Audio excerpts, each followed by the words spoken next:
aqueles empresários, assim, né, top. Oi, gente, estamos aqui para mais um episódio do Papo de Quinta. Eu sou a Flávia Kenhoff, cofundadora do Papo, e também sou idealizadora e chefe confeiteira na Amolate, que tem empresa e é a confeitaria aqui em Vitória. Bom, como vocês já sabem, o Papo de Quinta está aqui para fomentar o empreendedorismo e a liderança feminina. Então, hoje, vou puxar o saco aqui também, né? Porque temos uma convidada muito especial que, além de ser extraordinária e mulher empreendedora e líder, ela é a nossa madrinha do Papo de Quinta. Então, vou apresentar para vocês Rita Abreu. Ela é formada em jornalismo, tem especialização em marketing empresarial e mentoria. E, além disso, ela criou a primeira empresa de pesquisa, que é a Enquete Pesquisas, aqui no estado do Espírito Santo. Além de ser mãe de 2, do Felipe e da Flávia. Então, hoje eu vou apresentar para vocês minha mãe. Bom, obrigada, né, primeiro por ter aceitado o nosso convite. E, enfim, hoje vai ser difícil, hein? Mas vamos lá. Vamos começar porque você primeiro é a nossa madrinha do papo, então a gente tem que deixar isso aqui registrado. Ela estava lá no nosso primeiro encontrão, lá em 2019, quando a gente começou a falar sobre o Papo de Quinta. E olha agora, estou aqui te entrevistando mais uma vez. Pois é, né? A veia empreendedora não caiu fora do... Não caiu fora da árvore, como é que fala? O fruto... Não cai longe do pé. Não cai longe do pé, então. E ver você e Juliana crescendo juntas e com esse desejo de empreender, embora seja muito difícil empreender no Brasil, e ainda mais as mulheres, nós mulheres, né, tem um quê a mais de dificuldade. É um orgulho ver e estar sendo entrevistada e até emocionada de estar sendo entrevistada por você. O que você quer saber? O que a gente vai contar? Porque já estou falando aqui para vocês. Tem um outro episódio com o Mames aqui no nosso podcast, mas como diz Jo, né, nossa produtora aqui do nosso podcast, tinha que ter a parte 2. Então, convidei ela novamente aqui na nossa segunda temporada para contar um pouco mais, porque realmente é muita história para contar. Então, vamos começar pelo começo. Fez jornalismo, como que foi até você chegar aqui e a gente fala... de tudão. Pois é. Porque a primeira parte foi mais para falar sobre política, né? Foi uma parceria, não foi para falar um pouco da enquete, da Rita. Então, eu comecei fazendo jornalismo, que na verdade eu não ia fazer. Eu ia fazer medicina. Então, por isso que eu acho que eu tenho tantos amigos nessa área. E me formei em jornalismo. Depois eu me especializei na área de marketing empresarial e fui caminhando para uma área assim, essa área de busca de informação, ela me encanta muito, porque eu sou uma pessoa inquieta profissionalmente.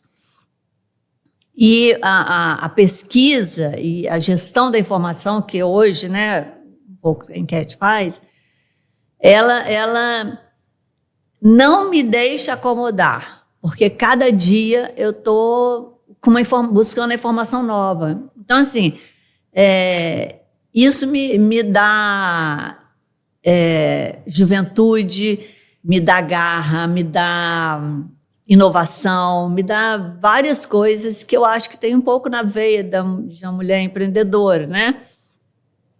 Então... por quê? Porque cada dia eu estou estudando um negócio. Então, com a pesquisa, eu aprendi a fazer café, porque nós fizemos um trabalho para Real Café, e aí a gente aprendeu direitinho como é que faz, degusta. Aprendi a fazer teste de chocolate, quando a gente fez trabalho para garoto. Aprendi a comprar carne, porque a gente fez um trabalho para um frigorífico grande, que aí explica o que boi que sobe morro, você não deve comprar carne porque ele faz muito exercício, aí a carne fica mais dura. Tem umas coisas assim. Então, ou seja, cada dia tem uma novidade. Lembra do macarrão lá? O macarrão apimentado. Nós fizemos um teste de adaptação de paladar para um grupo asiático que veio competir no Brasil com a Nissin Miojo. E eles tinham o macarrão de arroz e tinham outros macarrões, e eles trouxeram um chefe lá. Agora eu não lembro, gente, se era China, se era... Bom, enfim, era Coreia, agora eu não lembro.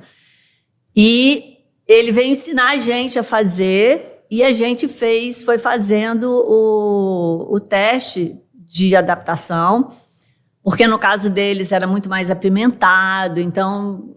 e eles chegaram a vender aqui no Brasil, aqui no Espírito Santo, era até bem gostoso, assim, no sentido eu lembro, era gostoso. Principalmente o de arroz, né? Então a gente tem muita história, né? Mas vamos no começo, assim. Por que resolveu empreender? E como foi isso? Vamos falar, né? Porque a gente tem que colocar aqui há mais de 30 anos, no caso, mais nova do que eu. A enquete existe há mais tempo do que eu tenho de vida. Como que foi abrir uma empresa no Espírito Santo de um assunto que ainda não se falava por aqui e sendo mulher à frente dessa empresa? A enquete, quando abriu, ela abriu para atender uma certa necessidade do mercado político. Uhum. Então, aqui no estado se fazia muita pesquisa política com o Ibope, e eu eu e minha irmã fizemos um certo estágio no Ibope, e a gente no início fizemos uma certa parceria com o Ibope aqui no estado, e depois a gente foi ganhando outros trabalhos e a empresa foi crescendo. Não que a gente fosse filial do Ibope, não era isso não. Tinha uma certa parceria mais na área de levantamento de campo mesmo, porque eles tinham mais dificuldade de conhecer o estado, né? Essas coisas assim, qual é a área que é nobre, qual é a área, né? Então, às vezes, eles mandavam uma cota, tipo assim, eu preciso achar a classe D de dado na Praia do Canto. Então, a gente falava para ele, olha, Praia do Canto é um bairro que você vai ter mais dificuldade de achar residente, né, com essa faixa. Então, era isso. E aí a gente viu uma oportunidade de empreender, né? Na época, meu marido, né, também deu força para que isso acontecesse, e um outro colega jornalista. E a gente montou, eu e minhas duas irmãs, que desanimaram pelo caminho. Até porque empreender não é fácil. Não é fácil. E aí eu fazia assim, durante muito tempo, eu tinha um trabalho fora da enquete, uma renda fora da enquete, e ia trabalhando na enquete. Depois eu eu fiquei sozinha na empresa, e aí foi quando no período mais difícil da minha vida, e eu precisava, a enquete ainda não me dava o retorno financeiro que eu precisava, mas eu precisava manter a casa. Então, como muitas outras mulheres, eu fui empreender. Vamos falar que é empreender? Porque eu nunca tinha dado aula na minha vida. E aí um amigo, né, Itaboraí, que era coordenador do curso de marketing da UVV, e ele falou assim, não, eu quero você como professora de pesquisa de marketing. Eu falei, mas eu nunca dei aula na minha vida. Ele falou assim, Minha amiga, você tem o perfil de mulher que topa essas paradas novas e tal. Eu fiz um teste, passei. E o período que eu dei aula foi um período em que eu tinha como foco a enquete, mas eu precisava. Então, eu me empenhei muito. Eu tenho, assim, a sensação, e pelos alunos, que hoje eu tenho alunos que são meus clientes, de que eu dei conta do recado, mas era difícil para mim, porque eu tinha na época os filhos pequenos, a enquete e dar conta, né, dos alunos. Então, era sair de manhã 6:30 da manhã e chegar em casa 11 da noite, com intervalo na hora do almoço para levar filho para a escola. Assim, era uma coisa que eu falo assim, caraca, mas eu acho que uma coisa que é legal a gente falar é que por mais que você teve, né, essa jornada, sei lá, essa multitarefa, o que eu acho legal e que eu vejo como inspiração era que a hora do almoço era algo tipo sagrada lá em casa. Então a gente se esperava a família para almoçar. E isso era o que dava também a conexão na família, né? Tipo, mesmo na rotina atribulada, cada um fazendo uma coisa, mas a gente sempre sentava para almoçar e aquele horário ali era o horário que a gente trocava ideia, a gente conversava então, tipo, quanto isso foi importante. Então, mesmo tendo essa rotina maluca, que é a realidade... Tinha as reuniões na cama da mãe.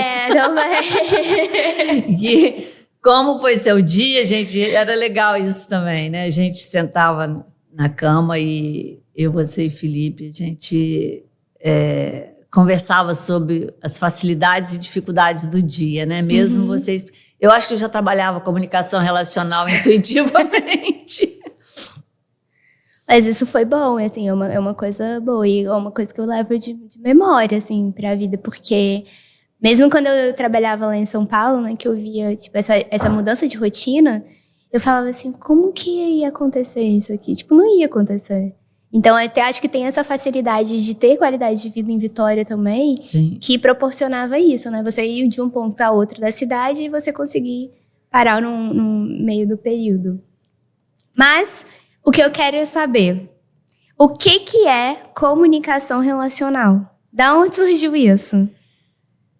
Quando eu fui fazer, além da enquete, porque a enquete começou como uma empresa de pesquisas e hoje ela não é mais só uma empresa de pesquisa, né? Ela tem outros braços e sempre focado na gestão da informação. E como eu comecei a ter uma certa atividade, primeiro como pesquisa e depois um pouquinho como consultora 0800, e, enfim, na área empresarial e política, eu fui criando alguns mecanismos para que eu pudesse ajudar a empresários ou políticos a ter um olhar diferenciado na relação com a profissão e as pessoas, porque isso não se desgruda. E aí eu fui fazer um curso de mentoria depois de muitos anos e queria reforçar um pouco isso, porque eu queria abrir um pouco mais para oferecer isso ao mercado. E no meio do caminho do curso, a pessoa que estava coordenando esse curso falou para mim assim, mas o que você já faz na sua prática você já é uma comunicadora. Aliás, eu vou dizer, acho que foi uma colega que falou assim, não lembro a pessoa que falou, e eu agradeço, falou assim, não, o que ela faz é comunicação relacional.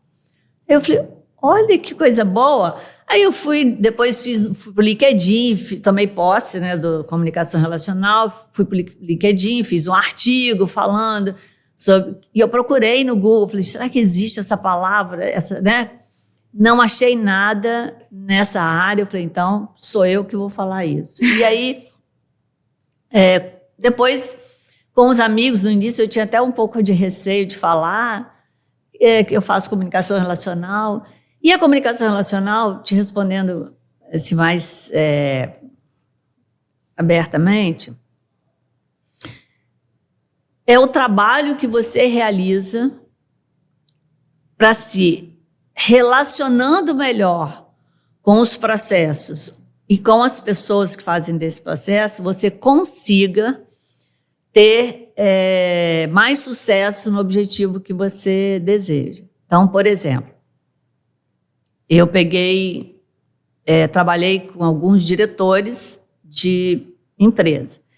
Então, eles assumiam a diretoria, mas eles ainda não tinham noção do todo daqueles processos e das empresas.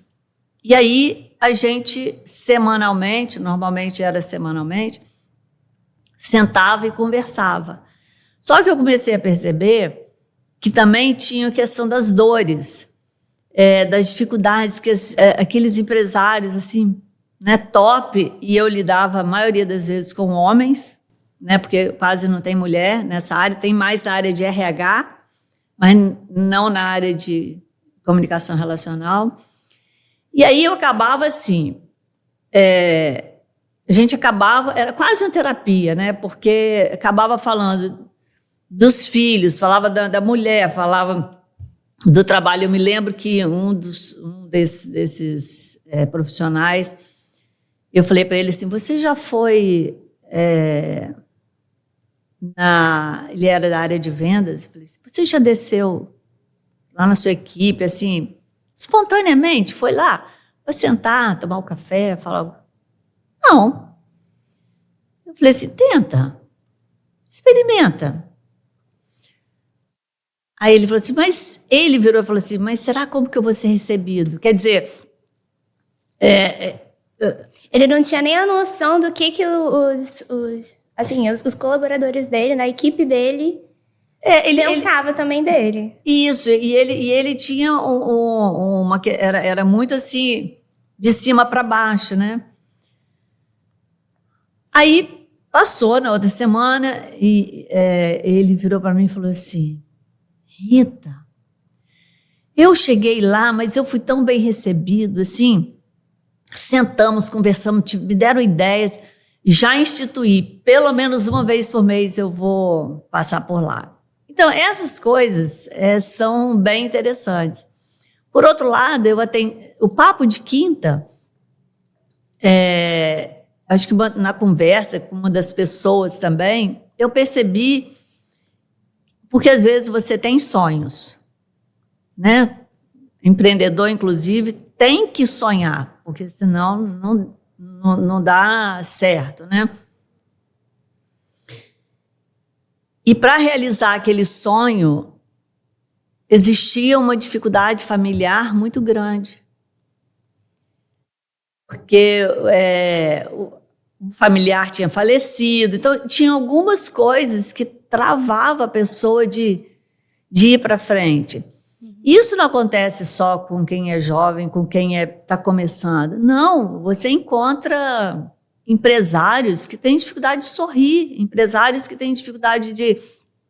Eu atendi um médico agora, recente, numa jornada, já é uma pessoa um pouco mais velha, e aí a gente conversando, e eu vi que dentro dele, eu acho que a comunicação traz isso um pouco, né? E a gente conversando, porque comunicação relacional passa muito pela conversa. Eu senti dele, assim, um desejo enorme de ser útil. Ou se você pegar o currículo da pessoa, vai umas 8 páginas, assim, E eu senti assim, cara, essa pessoa é bonita por dentro e tal. E aí eu falei para ele assim, ele tinha um propósito, e nós íamos trabalhar aquele propósito. Graças a Deus conseguimos esse propósito. Aí eu falei para ele assim, o que o senhor acha de fazer um botox? Aí ele olhou para mim e falou assim, quê? Eu falei, porque... Aí ele falou assim, tá bom, era dessas pessoas bem disciplinadinhas. Como ele era médico, ele tinha bastante. Eu tenho uma aluna que ela é dermatologista conhecida. Aí ele foi. Menina, foi uma coisa tão interessante, porque quando ele chegou, aí ela não fez só o botox, fez um tratamentozinho assim, que ficou bem suave, assim, abriu o rosto dele, né? Com esse movimento, ele mudou, começou a escolher umas roupinhas mais jovem, começou a fazer academia, aí até a esposa dele falou assim, nossa, fulano assim, tá muito melhor. E aí ele falou assim, ganhar ou perder esse propósito que eu tenho, já não é o mais importante. Eu consegui me sentir vivo. Assim, ouvir isso para mim, que trabalho nessa área, é muito legal, porque para mim o importante são pessoas, né? Sempre foi pessoas. E claro que você tem, por exemplo, a enquete sofreu muito com essa pandemia. Basicamente, eu quase quebrei. E aí, você depois, sei lá, de 30 anos, 20 anos trabalhando numa empresa que você teve dificuldade para conseguir, depois você começa a viver dela, tem reconhecimento da marca e tudo mais. E você fala assim, ai meu Deus, tem que começar de novo, né? É um novo desafio. E aí que entra a comunicação relacional. Quando você mostra para as pessoas e tenta ajudar essas pessoas, que esse novo desafio pode ser bom. O difícil é você falar para o espelho. Olha aqui, Rita, esse desafio é bom. Olha, se fosse um cliente seu, você ia falar o quê? Então, eu faço um pouco, às vezes, esse exercício comigo mesma, né? Pra gente, e com a minha sócia, que nós duas, assim, temos encontrei uma sócia depois, a Célia, que a gente tem uma afinidade muito boa. Ela cuida de coisas que eu não gosto e eu cuido de coisas que ela não gosta. Então, e a gente se Casou. fala... e a gente conversa muito, né? Eu convivo muito mais com ela do que qualquer outras pessoas, né? Eu acho que é essa questão. E aí, eu digo que a comunicação relacional ela é para além do trabalho de liderança, construir uma liderança. Você acaba também fazendo isso, mas ele é um pouco diferenciado, porque qual a diferença da comunicação relacional ou da mentoria, que ficou modinha um tempo, nessa área de ajuda. Agora até já os coaches da vida. Os coaches. Na comunicação relacional que eu trabalho, não tem muito processo fechadinho. Eu vou falar mais ou menos assim, qual a diferença entre coaching, mentoria e comunicação relacional? Na comunicação relacional, ela é mais aberta, assim, eu preciso da experiência de vida daquela pessoa na conversa, preciso saber dos limites dela e preciso conhecer muito dos processos da empresa ou dos processos que a pessoa deseja passar. Então, nós não temos como no coaching, ou na mentoria tem menos, mas o coaching tem mais, assim, ele tem trabalhos, regras, ele tem, não estou dizendo que um é melhor que o outro, nem pior, estou falando que são diferentes. Na comunicação relacional, menos, vamos dizer assim, quase que tem muito de terapia, porque às vezes eu preciso enxergar, por exemplo, um outro dia uma pessoa falou para mim assim, tem um determinado político que a gente conversa, fala assim, fulano, nossa, é uma pessoa difícil, né? Aí eu falei assim,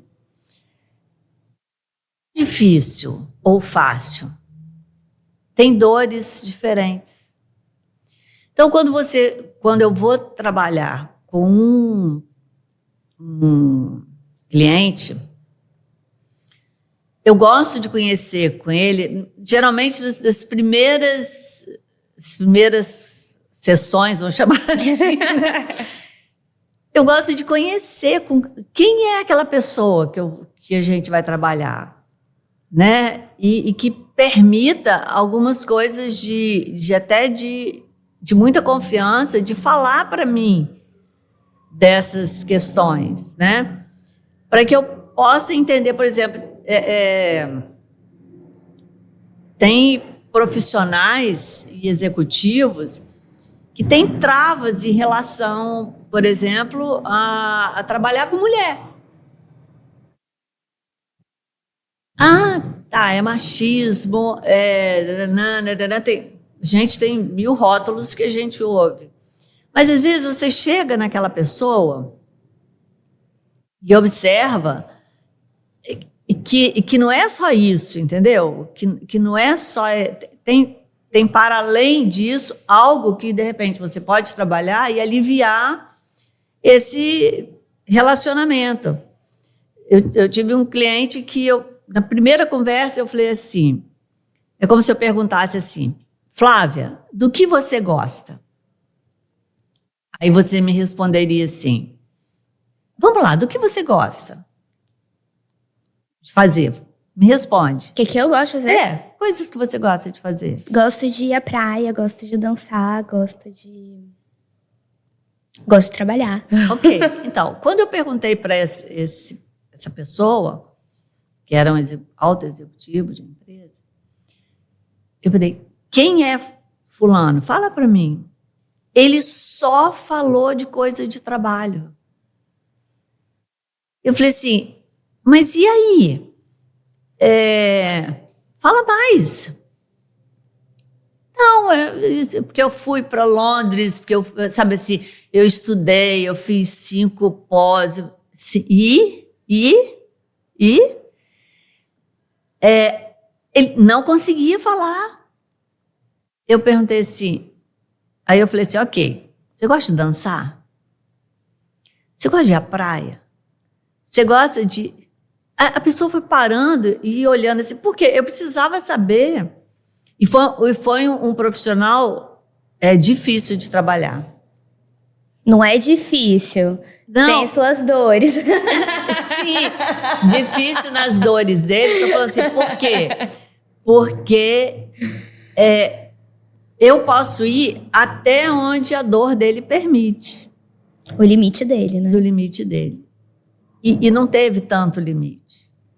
Então, por exemplo, quando ele precisava fazer algumas gravações que me permitia participar, que nem era muito, né, no meu cotidiano, eu tinha nítida sensação, e isso era falado pelos outros profissionais da área, até pela produtora, que quando gravava comigo, gravava melhor. Por quê? Porque eu não ia no profissional, eu não tinha medo dele, eu não tinha... eu fazia palhaçada, eu brincava e eu falava assim, aqui, ó, fala para aquela pessoa que você hoje está com raiva dela. Fala sério, eu quero você sério. Então, assim, eu brincava e realmente conseguia deixar relaxado e fazer uma coisa legal. Então, a comunicação relacional, ela é para além disso. Claro que não depende só de mim. Né? Depende muito mais do outro querer se arriscar sem ter um terapeuta do lado, né? E à medida que eles vão vendo que vão conseguindo, chega uma hora que não precisa de mim, né? Então... Mas, então, para quem que tipo de profissional que contrata essa consultoria? É uma consultoria? É uma consultoria da enquete em comunicação relacional, que é o termo que você criou. Como que... É para quem? Para quem? Para qual tipo de público? Qual idade? Como que... Na verdade, para qualquer pessoa.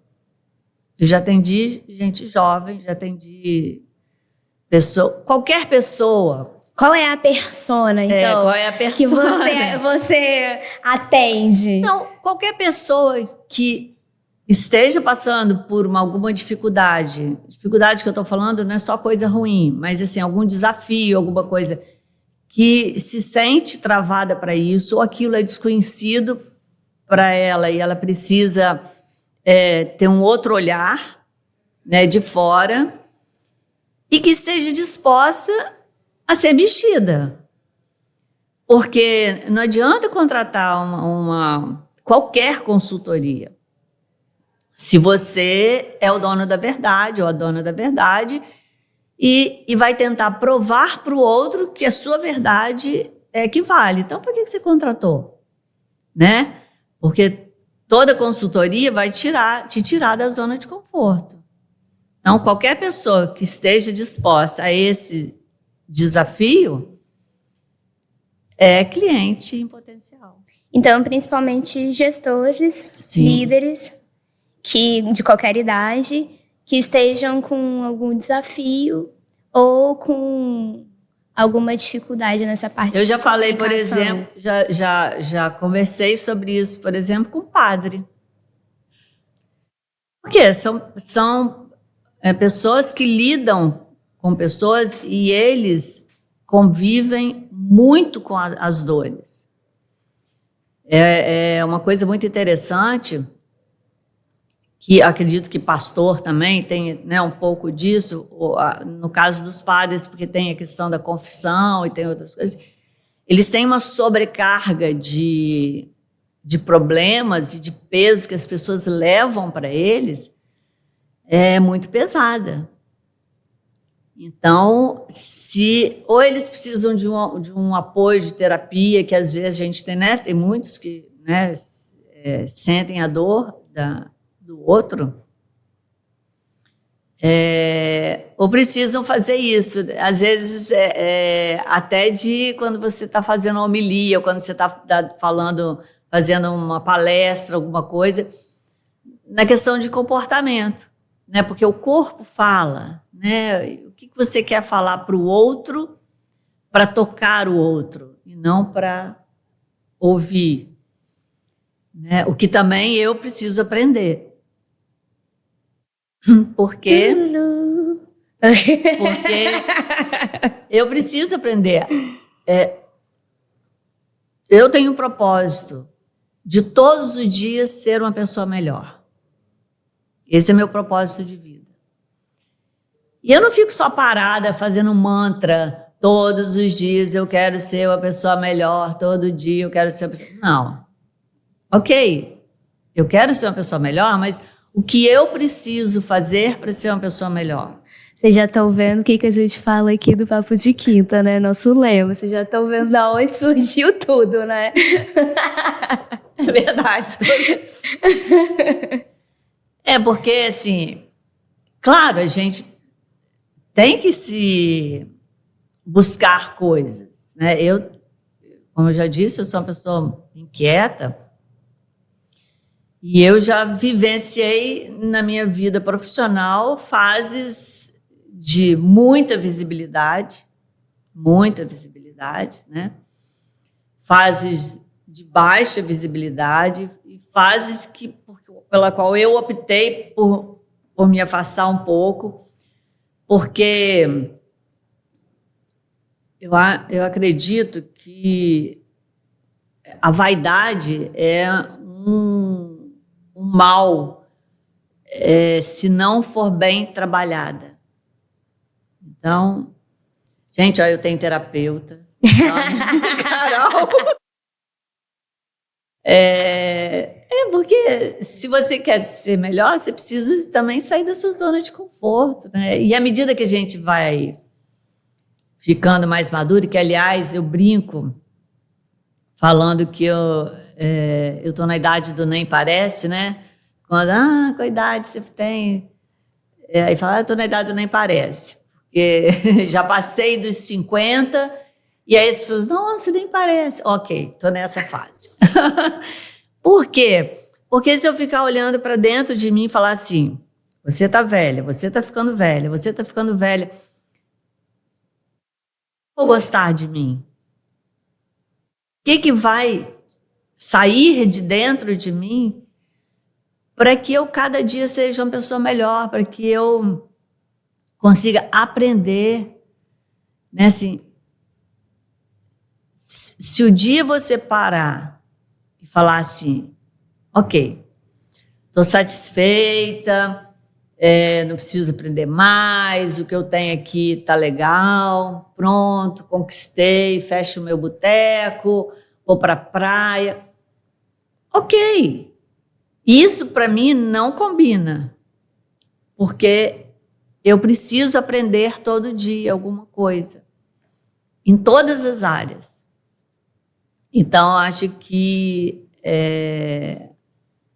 a gente, quando você aprende, por exemplo, lá quando eu dava aula lá, tanto para graduação quanto para pós-graduação, né, de pesquisa de marketing,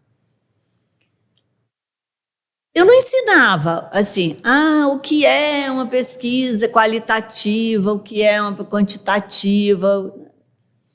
Claro que isso eu passava conhecimento, mas eu fazia isso na prática. Então, eles escolhiam um trabalho, então, durante aqueles 6 meses que eles conviviam comigo, ou 1 ano, era o mesmo trabalho, e que eles faziam do início até o final.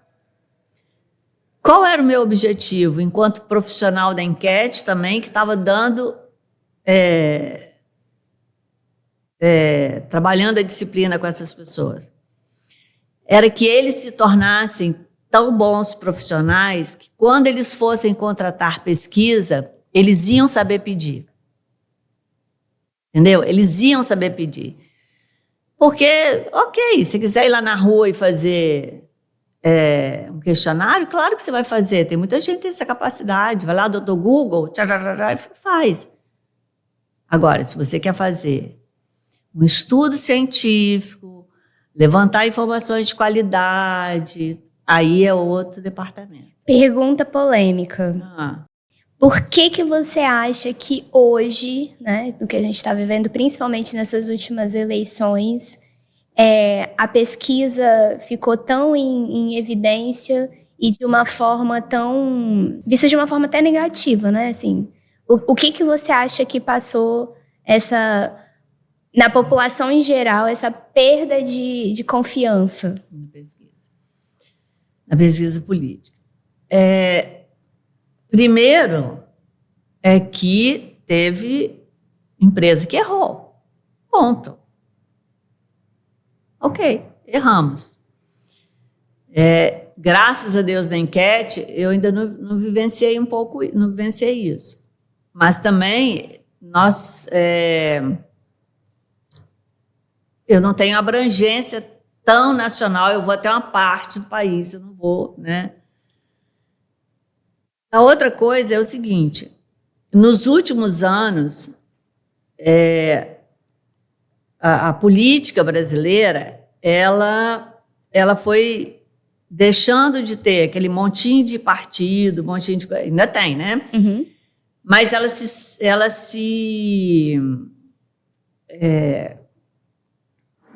colocou em 2 lados.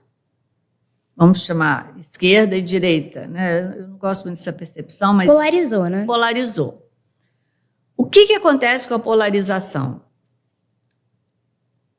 A quantidade de informação e a velocidade da informação para aqueles que estão nos extremos se mostrarem e se apresentarem é muito grande. A pesquisa, né, ela registra um cenário. No caso de pesquisas registradas, o que acontece? Explica o porquê que é pesquisa registrada e não registrada, só para as pessoas entenderem o que é. Porque eu sei, mas eu preciso falar para quem não está no rolê. Toda pesquisa que for publicada durante o período eleitoral, então, por exemplo, ano que vem nós vamos ter eleição para prefeito, prefeito e vereador.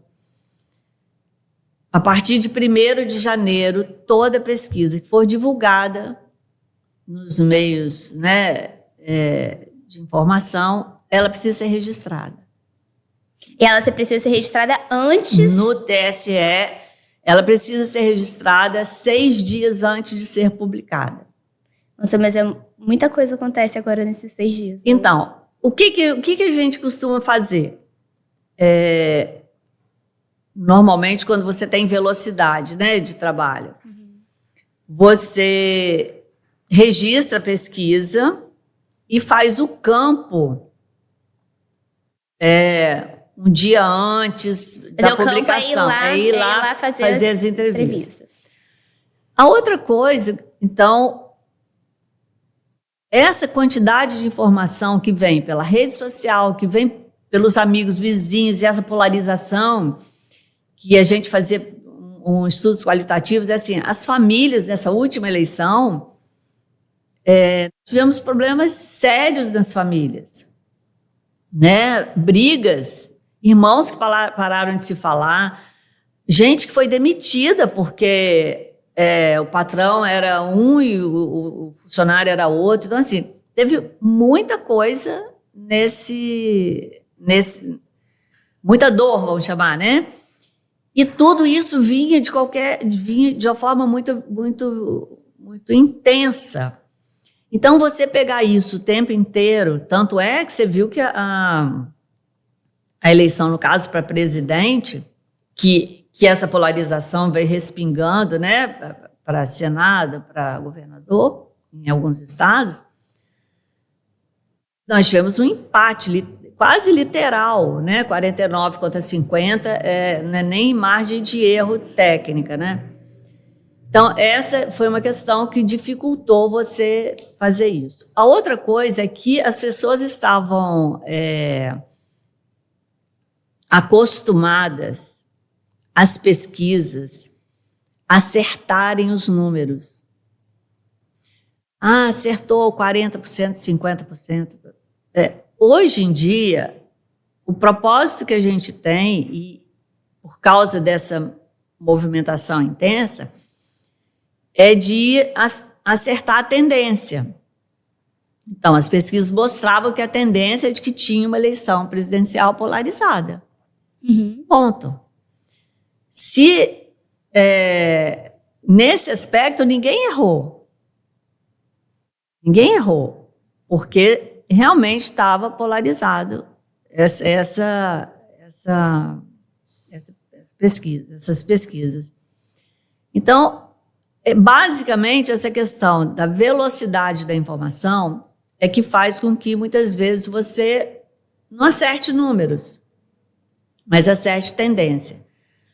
A outra coisa é que muita gente confunde pesquisa com enquete.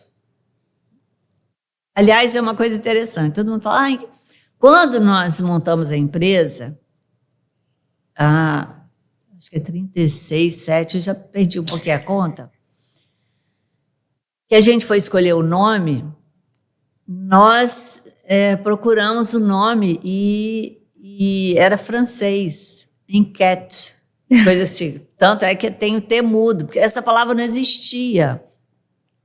E hoje, né, todo mundo fala enquete com TE, né, e faz a sua enquete. Então, assim, às vezes... A enquete é diferente de uma pesquisa, né? A enquete, assim, qualquer um faz, você coloca lá. A enquete é uma consulta. Uma consulta. E a pesquisa é algo que é científico, tem metodologia, tem uma base, um estudo por trás daquilo, né? Claro. Eu acho que a diferença que dá, principalmente, de você fazer uma enquete ou de fazer uma pesquisa, né, efetivamente, é também na leitura, né, que você fala. Eu lembro que você sempre falou sobre ler a bula da pesquisa. Mas explica um pouco melhor o que é isso, né? Quando você recebe uma pesquisa, como que é sobre a leitura disso. Porque eu acho que todo mundo, qualquer um hoje, em tese, resolve e faz uma pesquisa. Vamos colocar, faz um formulário lá no Google Forms, não sei o quê. Você cria um questionáriozinho, dispara e você tem, em tese, um resultado. Mas eu acho que a diferença que tá na qualidade, né, tipo, de de você contratar uma empresa X ou Y é a questão não só da qualidade daquilo, mas o know-how para você interpretar aquilo. Que eu acho que não é um problema só na pesquisa em si, eu acho que é um problema na sociedade, assim. As pessoas não conseguem mais nem interpretar texto, quanto mais interpretar número com texto, né? E o cenário que está acontecendo, assim. Como que deixa isso, assim, um pouco mais... Eu sendo cliente, né? Eu tendo a empresa e contratando uma pesquisa mesmo. O que eu faço? Então, se você... Vou pegar índice de satisfação de cliente. Vamos pegar Mercado. Um índice de satisfação de cliente e o queridinho do momento é NPS, ok? O NPS, que para quem está nos ouvindo, o NPS é Net Promoter Score, que é uma medição onde você acompanha a recomendação. Quanto você recomenda fulano de 0 a 10? Sendo que de 0 a 6 são os detratores, de 7 a 8 são os neutros e 9 e 10 são os promotores da marca. Ok, isso é importante. É claro que é legal você trabalhar essa recomendação, porque ele mede um pouco o encantamento, né? O índice de satisfação é outra coisa. Porque, por exemplo, você pode, no índice de satisfação, você trabalha indicadores. Então, vamos supor uma empresa de varejo. Ela vai trabalhar indicadores da loja, um supermercado, alguma coisa assim. Então, ela vai trabalhar atendimento, espaço das gôndolas, cria alguns indicadores, atendimento do caixa, do açougue, enfim. Uniforme, a forma de apresentação. Então, são indicadores que você trabalha. No nosso caso da enquete, a gente trabalha esse índice da seguinte forma. Eu crio aqueles indicadores para o cliente, ou às vezes ele até já tem, e pergunto ao cliente dele o quanto é importante para você esses indicadores. E aí eu avalio o cliente nesses indicadores. E depois a gente faz a parte estatística, que é cruzar. Então, vamos supor, e eu trabalho, aparecem os quadrantes. Então, eu tenho o quadrante, que é onde ele vai dar o reforço da marca, porque o indicador é muito importante e ele foi muito bem avaliado. E tem os indicadores que são muito importantes e ele foi muito bem avaliado. Então, isso ajuda muito no planejamento estratégico. E naquele momento o cliente pode estar encantado com ele. Então, são coisas diferentes. A outra coisa que é diferente é o seguinte. Essa semana eu entreguei um trabalho de um cliente que estava muito resistente a fazer pesquisa e teve a profissional dele de marketing que ele ouviu e fizemos o trabalho. E aí ele entendeu que o fato de nós sermos de fora da empresa fez diferença no olhar. Então, quando você vai fazer, por exemplo, pesquisa de RH, né, satisfação de colaborador, quando a própria empresa aplica, vai dar errado. Eu não estou dizendo que vai dar errado, mas a técnica, quando a gente aplica, ela é diferenciada, porque às vezes eles estão vivenciando determinadas situações dentro da empresa que só uma metodologia não vai resolver. Você precisa, às vezes, fazer uma imersão, você precisa criar. Então, por isso que para nós, por exemplo, o briefing é muito importante. Uhum. Dificilmente a gente pega uma solicitação de estudo sem esclarecer. Às vezes muda completamente a metodologia, porque eu preciso saber o que ele quer, né? Então, para que ele quer fazer aquela pesquisa? Qual é o objetivo? Não é porque o objetivo da pesquisa é um. O objetivo do que ele vai fazer com aquele estudo resultado. é outro, pode ser outro, né?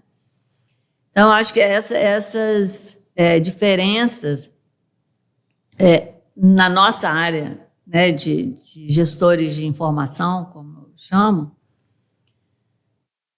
nosso passe, quanto mais velho a gente fica, mais caro ele é. Por quê? A gente já errou tanto, a gente já aprendeu tanto, que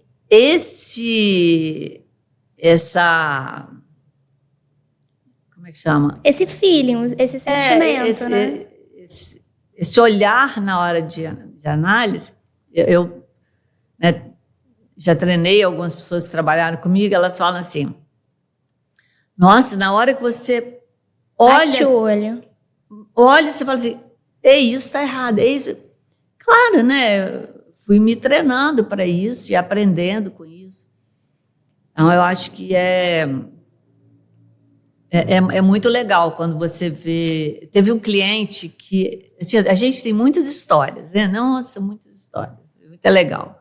Tanto história de entrevistador, que eu ainda tenho vontade um dia de escrever um livro, Causos de Entrevistador, porque são muito, muito legais, assim. Eles trabalham pra caramba e a gente hoje não tem mais papel, né? Ninguém faz mais papel. Mas esse cliente é de uma empresa grande aqui do estado e a origem dele acho que era militar, isso acho que sim. E já está na segunda geração. Então, quando eu cheguei para apresentar a pesquisa, o resultado da empresa e tal, que foi com clientes deles, eu comecei a apresentar e fui botando. E hoje a gente apresenta no Power BI, né? Então, o Power BI é meio vivo, né? Assim, você cruza. Meio interativo. Assim. Aí, e ele foi assim, era um senhorzinho, ele foi e levou a mulher, a esposa, sabe, assim, os dois, assim, e eu sentindo aquele clima. Aí ele falou assim, eu posso falar? Aí eu falei, ai, meu Deus do céu. Porque é sempre uma novidade, assim, né? Eu fiquei, alguma coisa aconteceu de... O que eu fiz, né? Tipo assim, o que ele quer falar? Né? Aí ele falou assim, eu preciso fazer uma fala. Eu falei, pois não. Eu fui contra fazer essa pesquisa.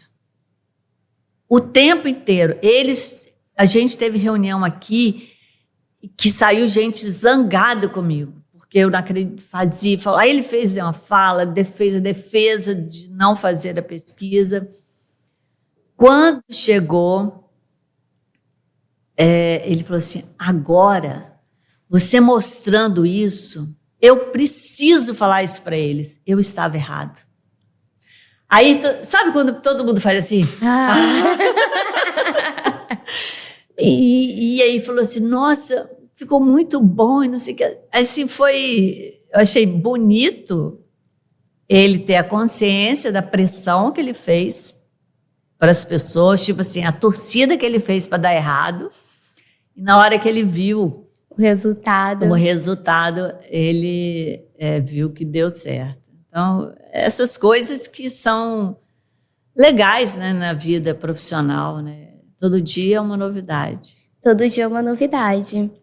Você acha que tem a questão, por exemplo, do esporte na sua vida te ajudou nessa fase da vida empreendedora? Eu acredito que sim, porque você está falando do handball, né?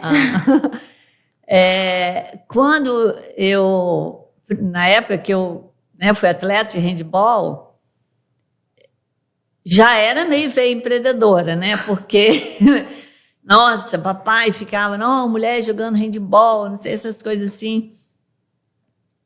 E a disciplina que o atleta tem. Então, essa disciplina eu trouxe para a vida. eu trouxe para a vida. Como uma coisa básica que a gente às vezes até brinca e conversa, que é levantar e arrumar minha cama.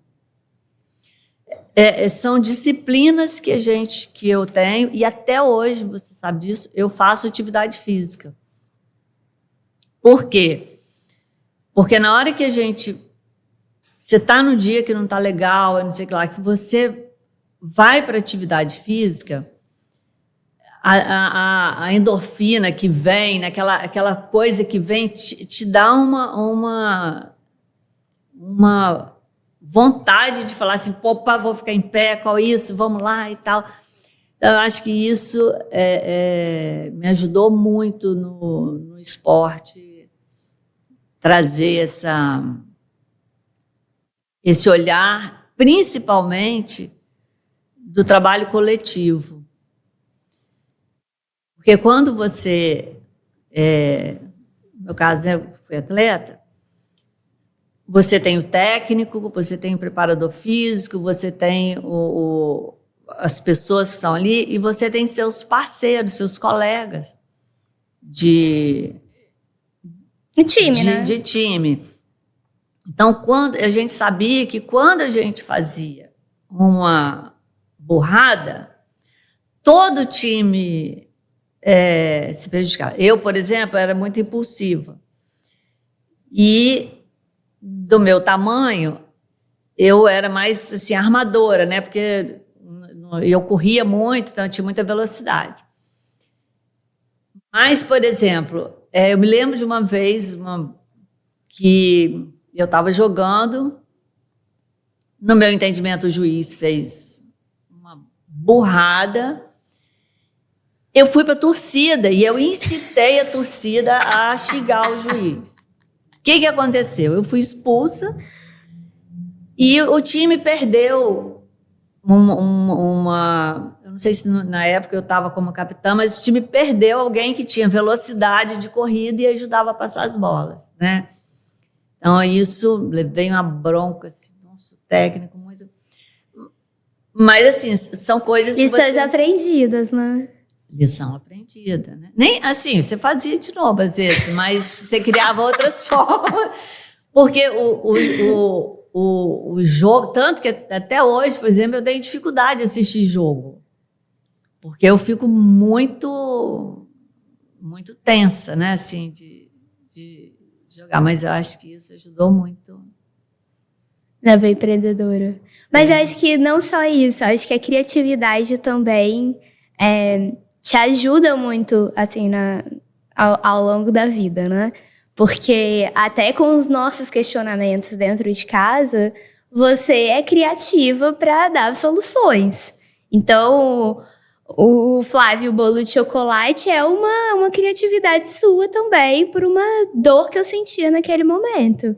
E aí, como que você consegue fazer tudo isso, ainda ser criativa e ser inovadora? Tipo, eu já sei que ela tem outros livros escritos já. Mas, o que você pode dizer para essa mãe empreendedora que é multitarefas, que é líder, que se posiciona? Porque não é só você ter isso, né, dentro de casa ou no mercado de trabalho. É essa mulher vista como você também foi quando começou jovem, uma empresa no estado que, se é difícil hoje, nós como mulheres trabalharmos, né, tipo, e mostrar a nossa capacidade profissional, imagino há mais de 30 anos atrás. Então, que dica que você consegue deixar para essas mães, principalmente nessa fase que a gente era pequeno e tinha muito mais curiosidades e novidades para enfrentar? Olha, assim, eu vivi numa época um pouco diferente, né? Quando vocês eram pequenos, eu não tinha internet. Então, isso facilitava a comunicação, porque não tinha essa coisa de interagir com outras pessoas ao mesmo tempo, que eu acho que isso é uma dificuldade hoje. Mas acho que primeiro é conversar. E conversar, assim, não é só mandar. Eu não tenho memória que se eu fui tão mandona, mas, assim, de falar das suas dificuldades também. Quando a criança tem uma determinada idade, ela consegue entender. Eu me lembro que eu sempre falava para vocês, esse ano mamãe vai trabalhar mais porque é um ano político, então mamãe não vai ficar tanto tempo em casa, mas se vocês quiserem falar comigo, o telefone é esse, mamãe, nós vamos nos encontrar nesses momentos, ou seja, de dar alternativa daquele período que você vai ficar ausente de casa.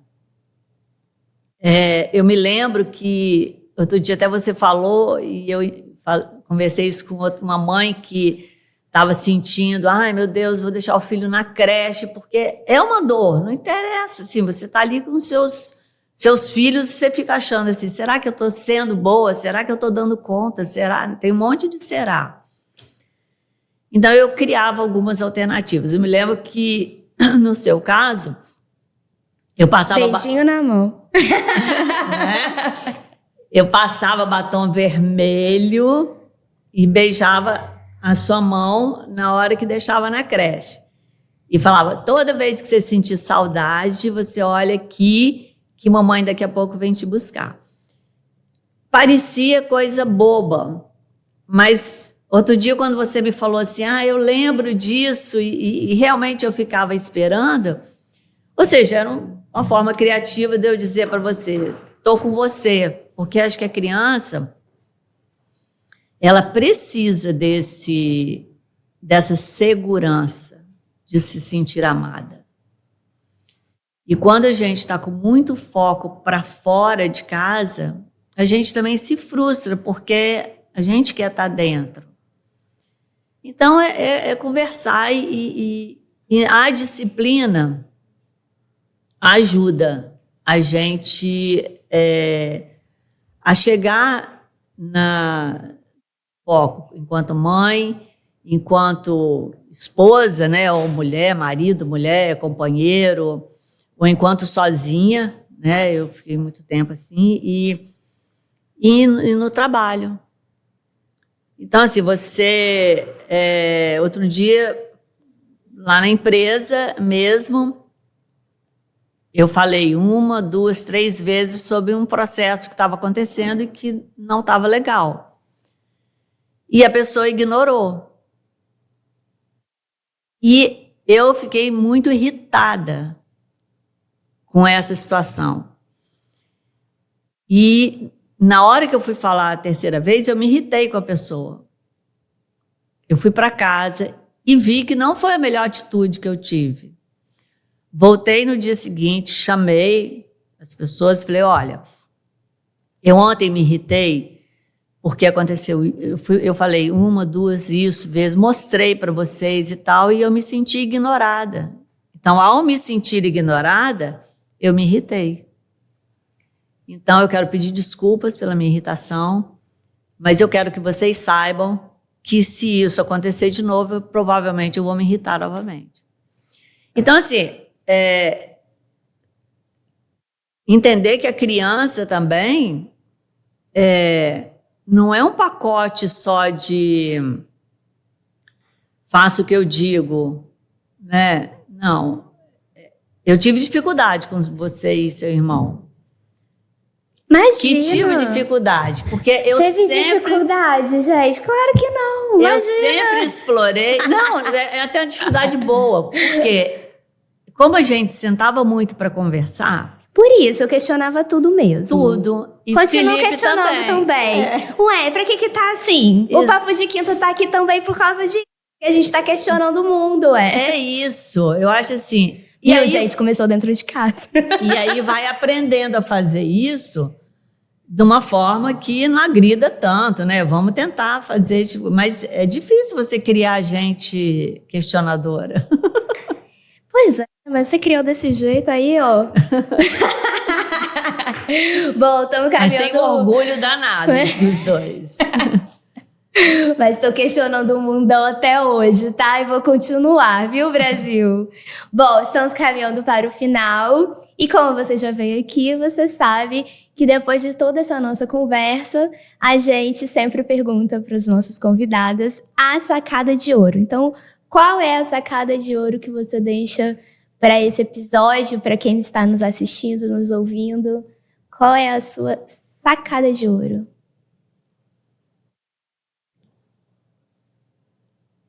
Conversem. Normalmente, né? Você que tá aqui nessa posição agora. Eu acho que a sacada de ouro é conversar consigo mesma, com os outros e com Deus. Eu acho que é isso aí, esse tripé. Top! E aí? Já entenderam por que eu sou um pouco assim, né? Bom, Rita, no caso minha mãe, eu te agradeço mais uma vez por ter aceito o nosso convite. Fala pra galera onde que a gente te encontra, né? Pra tanto a enquete como a Rita, como consultora. Porque você troca ideia, você sempre trocou ideia com meus amigos e essa parte da terapia, isso sempre aconteceu. Meus amigos podem comentar aqui que vocês vão falar, né? Que sempre estiveram lá em casa e era a conversa. Então, onde que a gente te encontra? Rita Babreu, no Instagram, também no LinkedIn. E a enquete no site, né? enquete.com.br. Obrigada. Bom, e eu quero agradecer primeiramente o Hub da FUCAP por estar cedendo nesse espaço pra gente, que é aqui maravilhoso. E já deixo aqui pra vocês me encontram no @Flavitia no Instagram e no @Amoleteconfeitaria. E o mais importante, papo.d.quinta. Então, vocês já sabem, curtem, comentem, compartilhem. Vocês sabem que a gente precisa dessa interação com vocês todos os dias. Faça a diferença.